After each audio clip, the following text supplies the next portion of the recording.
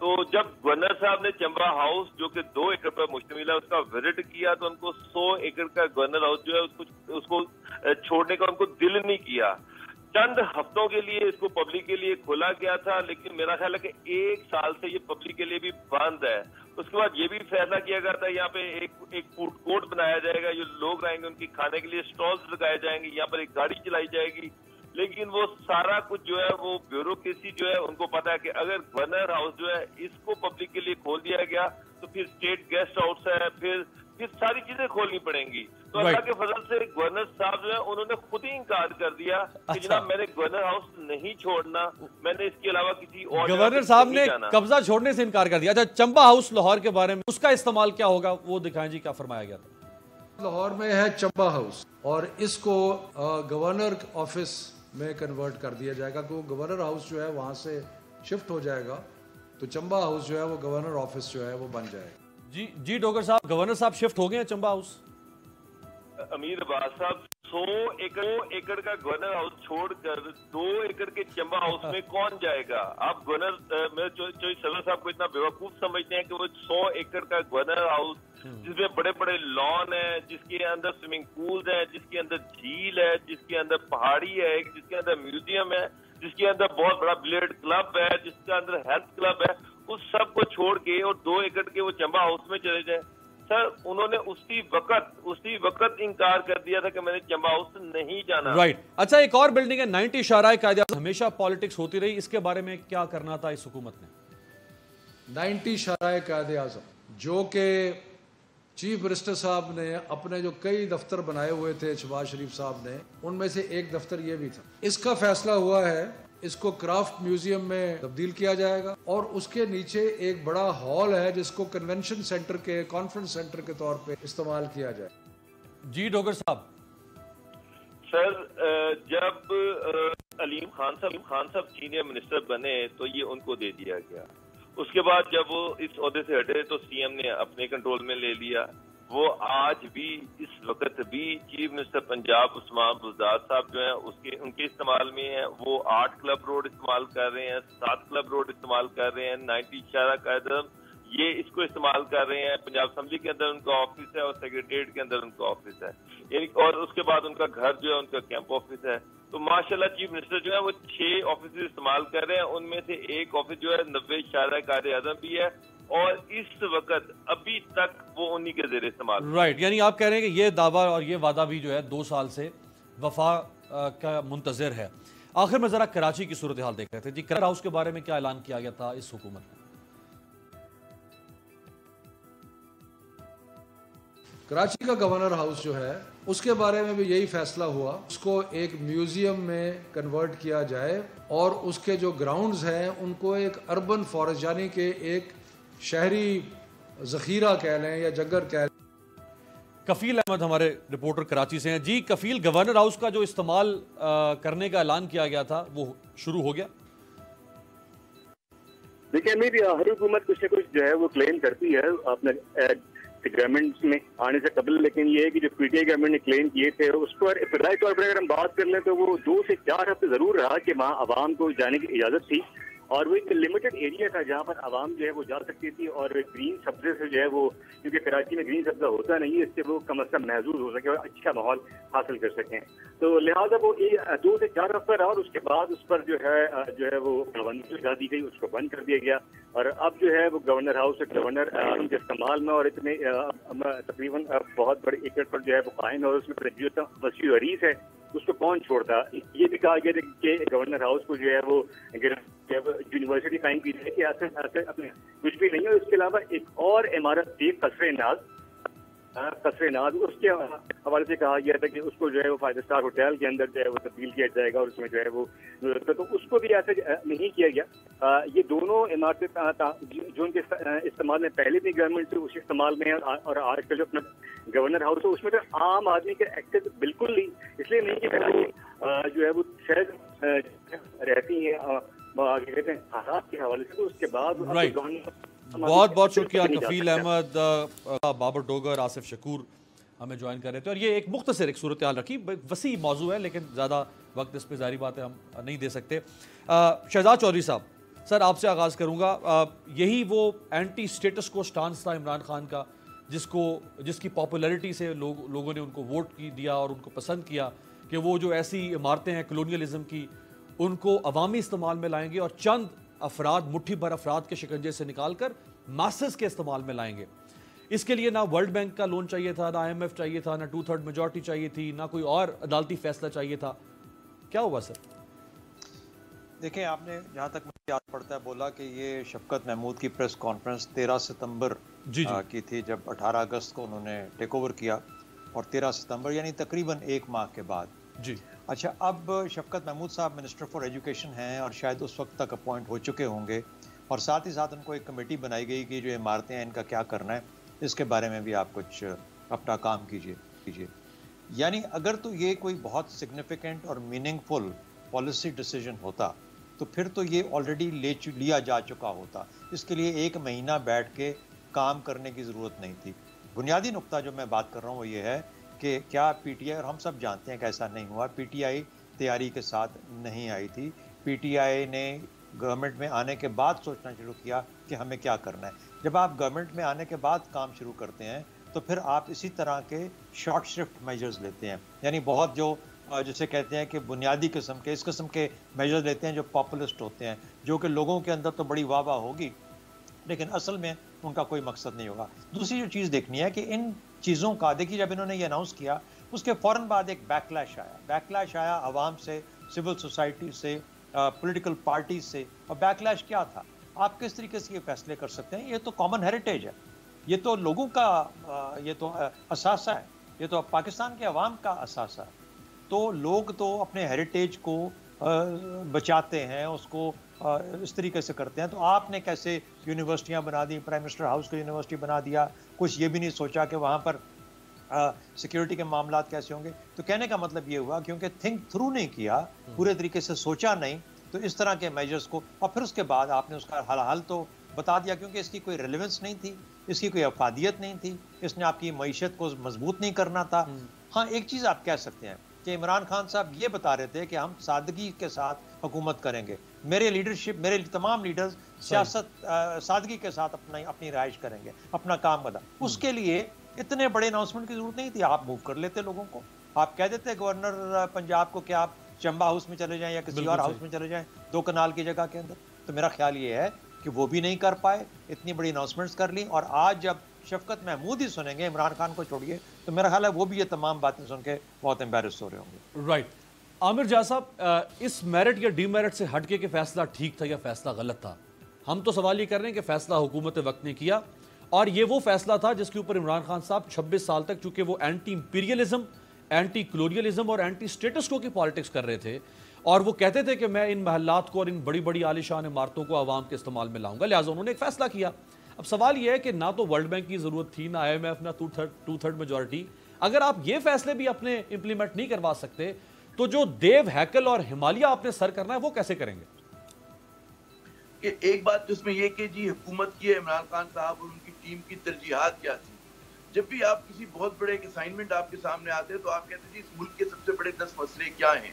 تو ان 10 مسئلوں میں یہ والے جو کام جو انہوں نے اعلان کیا میرے خیال میں وہ نہیں آتے تھے. یہ بہت ہی ایک علامتی قسم کی تھی, جیسے کہ شہزاد چودھری صاحب نے بالکل درست کہا کہ پاپولسٹ ڈیسیژن تھے, ان کی کوئی مطلب ہے حیثیت نہیں تھی کہ اگر آپ ان کو بنا دیں چھوڑ دیں کوئی فرق نہیں پڑتا.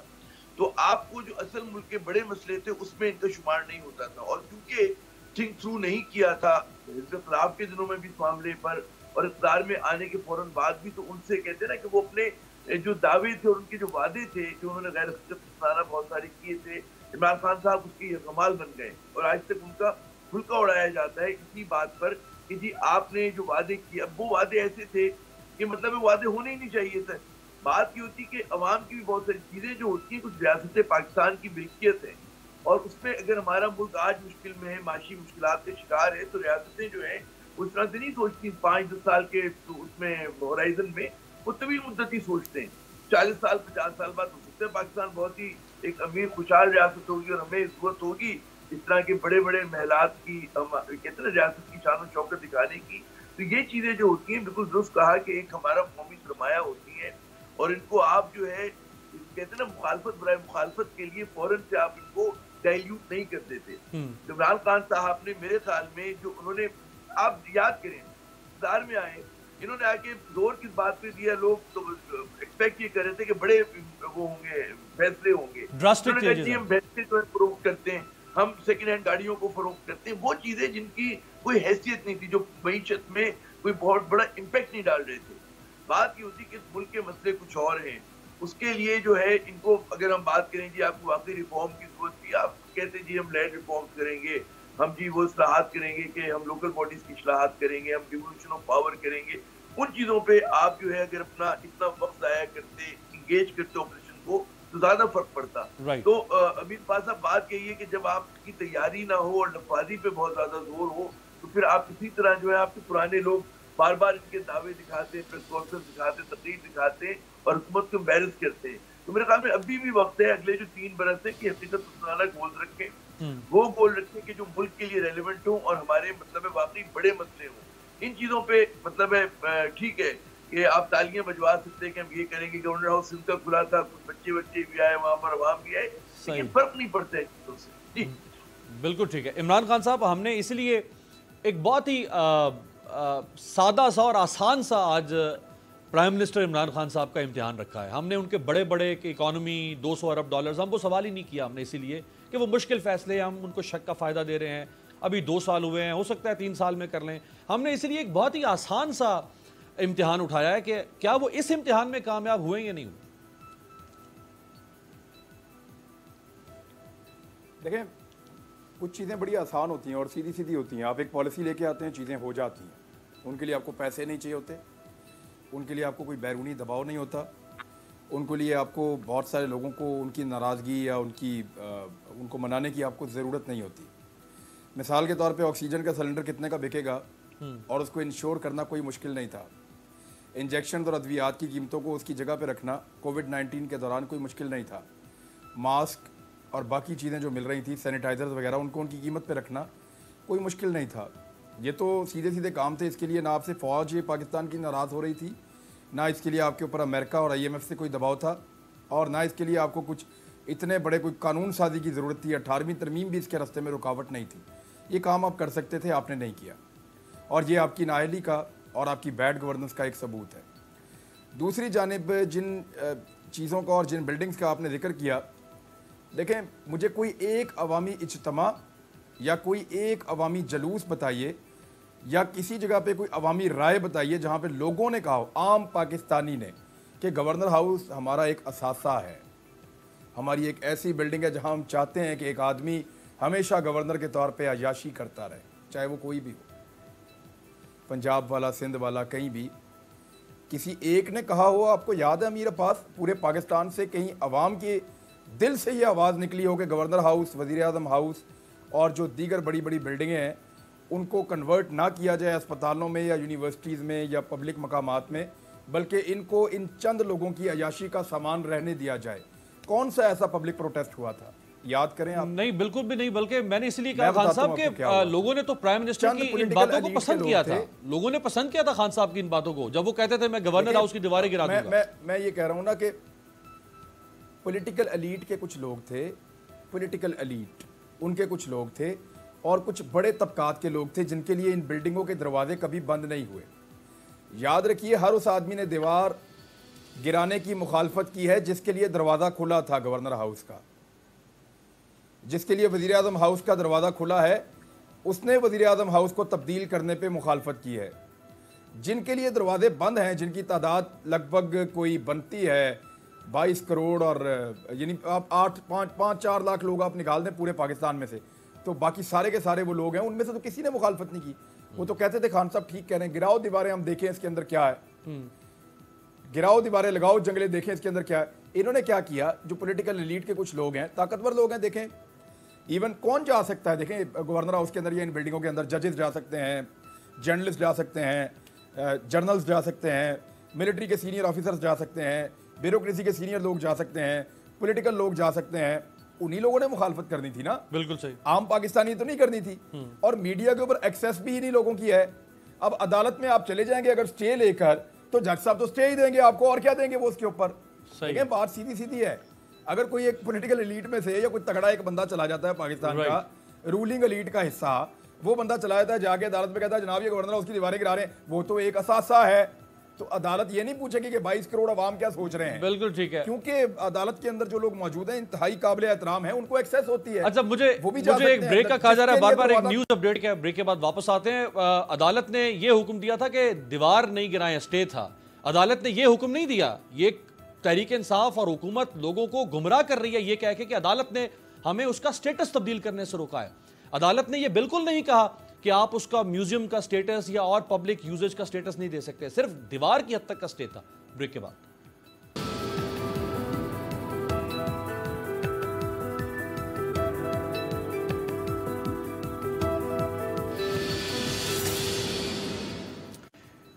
خوش آمدید. کچھ وعدے انشاءاللہ کل آپ کو یاد دلوائیں گے عمران خان صاحب کے. اب جو اس وقت کرنٹ پولیٹیکل سچویشن تیزی سے تبدیل ہو رہی ہے کیونکہ آصف علی زرداری صاحب وہ بھی پیر کو پیش ہونے جا رہے ہیں نیب میں, احتساب عدالت میں, اور اس کے علاوہ فرد جرم جو ہے وہ بھی ان پر لگے گی. اور زرداری صاحب کے ساتھ ممکن ہے جیسے محترمہ مریم نواز صاحبہ کے ساتھ ان کی پارٹی کے بہت زیادہ لوگ نیب لاہور کے دفتر پہنچے, اور جس کے بعد جو ہنگامہ ہوا اور جو صورتحال تھی وہ آپ کے سامنے. اگر آصف علی زرداری صاحب کے ساتھ بھی لوگ بڑی تعداد میں آتے ہیں اور صورتحال اسلام آباد میں راول پنڈی میں اس قسم کی اگر پیدا ہو جائے, کیونکہ اطلاعات یہ ہیں کہ پیپلز پارٹی کے بہت سارے M N As M P As ان کو شاید یہ کہہ دیا گیا ہے کہ وہ زرداری صاحب کی پیشی کے وقت یہاں پر پہنچیں. اور ماضی میں بھی چاہے زرداری صاحب ہوں, چاہے نواز شریف صاحب ہوں, چاہے مریم بی بی ہوں, جب بھی کوئی پیش ہوتا رہا تو وہ پورے لاؤ لشکر کے ساتھ پیش ہوتا تھا اور پورے وہاں پہ سٹیج ڈیمانسٹریٹ کیا جاتا تھا, اپنے مسلز دکھائے جاتے تھے. اگر زرداری صاحب کے وقت بھی ایسا ہوا تو شہزاد چودھری صاحب سر آپ سے آغاز کروں گا, یہ تو ایک اور اس کا ریپلے ہو جائے گا جو مریم صاحبہ والا معاملہ ہوا. دیکھیے یہ ایڈمنسٹریٹو مسئلہ ہے اور سیاسی مسئلہ تو ہے نہیں. سیاسی مسئلہ ہے زرداری صاحب کی طرف سے یا مریم بی بی کی طرف سے, وہ اس کو سیاسی مسئلہ بنا سکتی ہیں. لیکن حکومت نے اگر اس کو سیاسی مسئلے کے طور پہ ڈیل کیا تو پھر تو حکومت اس پچ پہ کھیلے گی جس پہ کہ اپوزیشن چاہتی ہے کہ وہ کھیلیں اور وہ آئیں. یعنی ایک جرم کی نوعیت ہے کہ ایک جرم کی بات ہو رہی ہے, تفتیش ہے یا اس کی انڈائٹمنٹ ہے یا جو کوئی اس قسم کا پرد جرم عائد کرنی ہے آپ نے, وہ ایک جرم سے متعلق ہے. لیکن جرم کو بھول کے ہم چلے جائیں گے سیاسی سطح کے اوپر اور سیاسی مسئلہ بن جائے گا جس طریقے سے کہ لاہور میں ہوا. یہ اپوزیشن کی جیت ہوگی جس دن اس طرح پی ایم ایل این کی جیت تھی یہ کہ انہوں نے ایک جرم کی نوعیت کو سیاست میں کنورٹ کر دیا.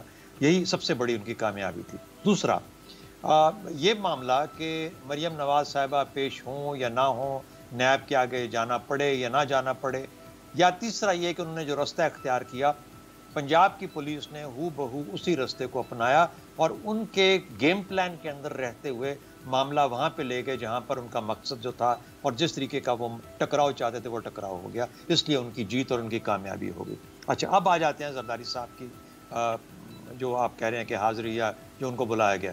اچھا اب حاضر, میرا خیال ہے کہ زرداری صاحب ابھی تک جس طریقے سے عدالتوں میں پیش ہوتے رہے ہیں, میرا نہیں خیال کہ اس کو بہت زیادہ بدلنے کی کوشش کریں گے. ہاں آپ کو ایک ان کی جو انکریز اسٹرینتھ شاید نظر آئے, ان لوگوں کی M N As M P As جو بھی ہیں پشاور سے آ جائیں گے, کچھ یہاں پہ ہوں گے, کچھ سینیٹرز وغیرہ وغیرہ, یہ سب لوگ یہ تھوڑا ان کو سپورٹ ضرور کریں گے. لیکن میرا خیال ہے کہ یہ زرداری صاحب would like to come out as a more law abiding person. وہ اپنے آپ کو فرق کریں گے پی ایم ایل این کے طریقے سے. یہ میری سوچ ہے. میرا نہیں خیال کہ اس راستے پہ چلیں گے جس طریقے سے کہ مریم نواز بی بی نے اس کو فالو کیا. اچھا عامر جا صاحب, جو مریم نواز صاحبہ کی پیشی کے وقت جو ڈرامہ ہوا, جو سارا صورتحال ہمارے سامنے ہے, اس کو حکومت اور جو حکومت کے حامی ہیں وہ کہیں گے کہ یہ تو قانون کی خلاف ورزی کی اور مسلم لیگ نون نے نیب پر چڑھائی کر دی. لیکن پولیٹیشین آپ جانتے ہیں کہ وہ تو ہر اپرچونٹی کو پوٹینشل میں تبدیل کرتا ہے اور وہ کوئی موقع ضائع نہیں ہونے دیتا اپنے لیے پولیٹیکل سمپتیز حاصل کرنے کے لیے. اور مسلم لیگ نون کی سمپتیز مریم نواز نے حاصل کی ہیں, کوئی اس کو انکار اس سے نہیں ہو سکتا. تو کہیں ایسا تو نہیں کہ زرداری صاحب نے دیکھا ہو کہ بھائی مسلم لیگ نون نے تو بڑا زبردست پاور شو کیا ہے اور سارا دن میڈیا کے اوپر مسلم لیگ نون اور مریم بی بی کی پیشی چھائی رہی ہے, تو ہم بھی تھوڑا باہر نکلیں اور ہم بھی ہماری بھی جو وہ غیر حاضری نہ لگ جائے. آپ نے بڑا صحیح لفظ استعمال کیا امیر, کے ڈرامہ جو کیا, بات یہ کہ حزب اختلاف کی خواہش یہی ہے کہ جو بدعنوانی کے کیسز ہیں کسی طرح سے ان کو جو ہے ایک سیاسی اس میں ایشو میں کنورٹ کر دیں. اس کے ساتھ ساتھ ان کی دوسری کوشش یہ ہے کہ کسی طرح سے نیب کو متنازع کرتے ہیں. نیب کی کمزوری اپنی جگہ ہم تسلیم کرتے ہیں کہ بہت زیادہ ہیں اور وہ کیسز میں کلوجر نہیں کر پاتی. نیب کا یہ ایشو ہے کہ وہ صحیح طرح کی ان کی پروسیکیوشن نہیں ہے, انویسٹیگیشن نہیں ہے. لیکن جس طرح سے ہم دیکھتے ہیں کہ اختلاف کی طرف سے بار بار مطالبہ ہوتا ہے کہ جی نیب کو بند کر دیا جائے, نیب جیسے ادارے کی ضرورت نہیں ہے, تو وہ ان کی پوری خواہش ہے کہ اس ایشو کو پولیٹیسائز کریں.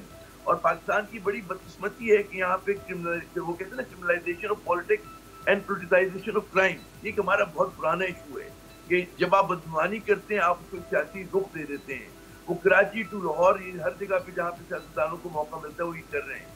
اب ظاہر ہے کہ اس میں سوال یہ پیدا ہوتا ہے کہ حکومت کے پاس کیا آپشن ہیں.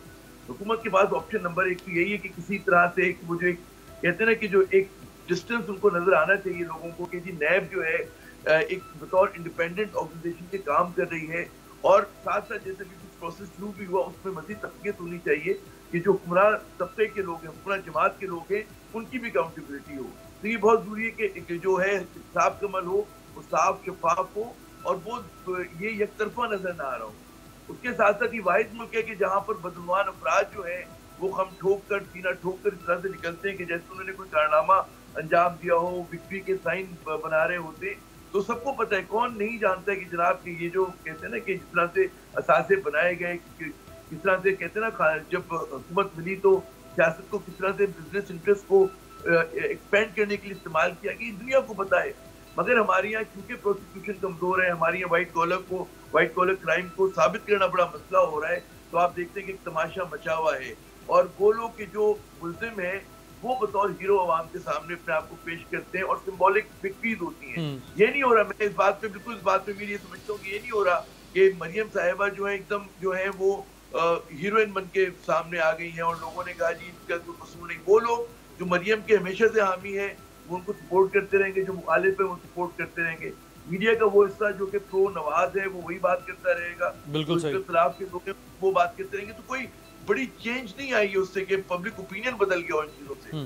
بات یہ ہوتی کہ اس کو وہ ایز اے لیوریج استعمال کر رہے ہیں اور حکومت جو ہے وہ کہتے ہیں نا بیانیے کی لڑائی میں آپ کو کمزور پڑتی دکھائی دے رہی ہے. ظاہر ہے کہ ان کو ایڈمنسٹریٹو میجرز بھی کرنے پڑیں گے, اکاؤنٹیبلٹی کو بھی اسٹرانگ کرنا پڑے گا, اور ساتھ ساتھ وہ جو ٹیکٹکس ہیں آپریشن کی اس کو بھی کس طرح سے ٹیکل کرتے ہیں, یہ ایک چیلنج ہوگا.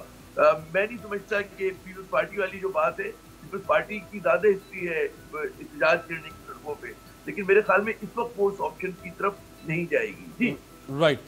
مشاہد اللہ خان صاحب, سینیٹر مشاہد اللہ خان صاحب نے مریم نواز کی پیشی کے حوالے سے اس پہ کچھ کہا ہے, سنوائیں جی.